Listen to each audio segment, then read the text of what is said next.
నమస్తే, welcome to ఇహా. నేను మీ షమిత. సినీ ఇండస్ట్రీనే కాకుండా ప్రతి ఒక్కరికి కూడా బాధ కలిగిస్తున్న విషయం కోటా శ్రీనివాస్ గారి మరణం. కోటా శ్రీనివాస్ గారిని స్క్రీన్ పైన చూసినప్పుడు తెలియకుండానే ఆయన నటనతో ప్రతి ఒక్కరి ఫేస్లో కూడా స్మైల్ వచ్చేది.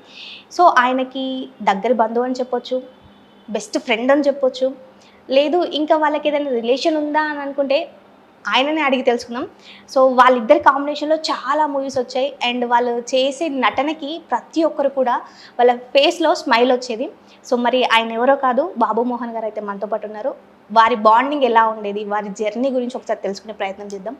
నమస్తే సార్. నమస్తమ్మా. ఎలా ఉన్నారండి? ఇలాగే ఉందమ్మా. అసలు ఎలా అనిపిస్తుంది? కొంచెం నర్వస్గా కనిపిస్తున్నారు. అవునమ్మా, రోజు 10 ఇంటర్వ్యూలు అవుతున్నాయి. పొరపాటు నుంచి అసలు వదలట్లా ఎవరు. అసలు మీ ఓపికకి అసలు great sir. Sir Kota Srinivas garu అనగానే ప్రతి ఒక్కరికి కూడా బాబు మోహన్, సో వీళ్ళిద్దరి కాంబినేషన్ చాలా బాగుంటుంది. సో యాక్టింగ్ పరంగా కానివ్వండి, వాళ్ళు చేసే కామెడీ కానివ్వండి చాలా బాగుంటుంది అంటారు. సో మీ బాండింగ్ ఎలా ఉండేది సార్? అది దేవుడు పెట్టిన అనుబంధమేనండి. మాకు మేము ఆయనకు నేను చుట్టానే కాదు, నాకు ఆయన చుట్టం కాదు, కొన్ని మీ క్లాస్మేట్స్ కాదు, పక్క ఇళ్ళ వాళ్ళం కాదు. సినిమా యాక్టర్లు అయినాక పక్క ఇళ్ళు అయినాయి. ఓకే. అంతకుముందు ఆయన ఎవరో నాకు తెలియదు, నేను ఎవరో ఆయనకు తెలియదు.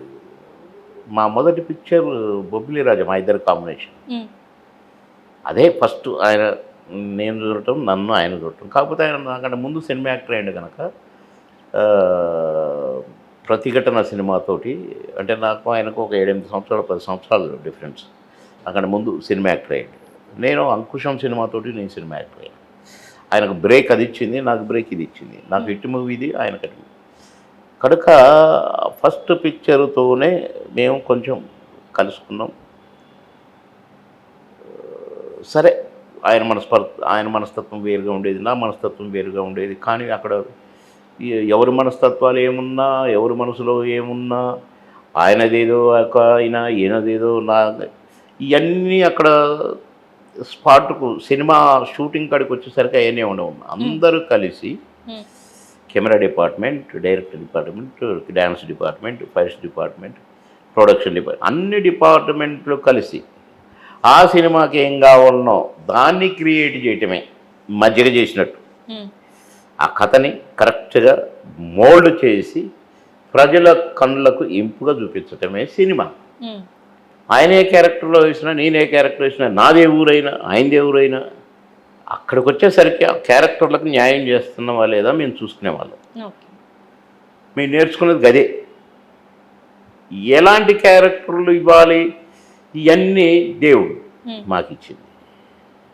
కనుక ఇంత పెద్ద ఇండస్ట్రీలో ఎంతమంది యాక్టర్లు వచ్చారు పోయారు, కానీ హిట్ పేరు, హిట్ జంట అనే ముద్ర పడింది మాత్రం మా ఇద్దరికి. అది మా పూర్వజన్మ సుకృతం, భగవంతుడిచ్చిన గొప్ప గొప్ప గొప్ప దీవెన. దాన్ని మేము నిలబెట్టుకున్నాం. మా క్రమశిక్షణతో కానీ మాకు ఎలాంటి చెడు మా మీద లేదు. మమ్మల్ని ఎవరు ఏ రకంగానూ విమర్శించే అవకాశం కూడా మేము ఇవ్వలేదు. మా డ్యూటీ మేము పర్ఫెక్ట్గా చేసాం. ఏ ప్రొడ్యూసర్లను ఇబ్బంది పెట్టలా, లేటుగా షూటింగ్లకు పోలే. తెల్లవారులు చేసి కూడా 6 గంటల దాకా పనిచేసి కూడా తెల్లవారినాక మళ్ళీ 7 గంటల షూటింగ్లో కరెక్ట్గా 7 గంటలకు మేము విత్ మేకప్ ఉన్నాం. ఓకే. అట్లా క్యారెక్టర్లకు కూడా 10 మార్కులు రావాలంటే 15 మార్కులు తెచ్చుకున్నాం, 50 మార్కులు రావాలంటే 100 మార్కులు తెచ్చుకున్నాం. అట్లా అందరినీ తృప్తిపరుస్తూ ముందుకెళ్ళినాం తప్ప ఎవరినో హర్ట్ చేసో ఎవరినో బాధ పెట్టో మేము అలాంటివి ఏం చేయలేదు. కనుకనే మాకు ఇండస్ట్రీలో నాకు కానీ కోటగారికి కానీ, కోటగారు కొంచెం ముక్కుసూటిగా మాట్లాడతారు అనేది ఉన్నది. ఆయన ముక్కుసూటిగా మాట్లాడేది, ఏది మనసులో పెట్టుకోడు, పటక్కన అనేస్తారు. సరే, దానికి కొందరు హట్ అయ్యిండ్రేమో అవ్వచ్చునేమో, అదేదో నాకు తెలియదు. నేను ఏది చూడలేదు, ఏది వినలేదు. నా క్యారెక్టర్ ఏంటో తెలుసు అందరికీ. నన్ను కూడా మంచోడే అంటారని విన్నాను.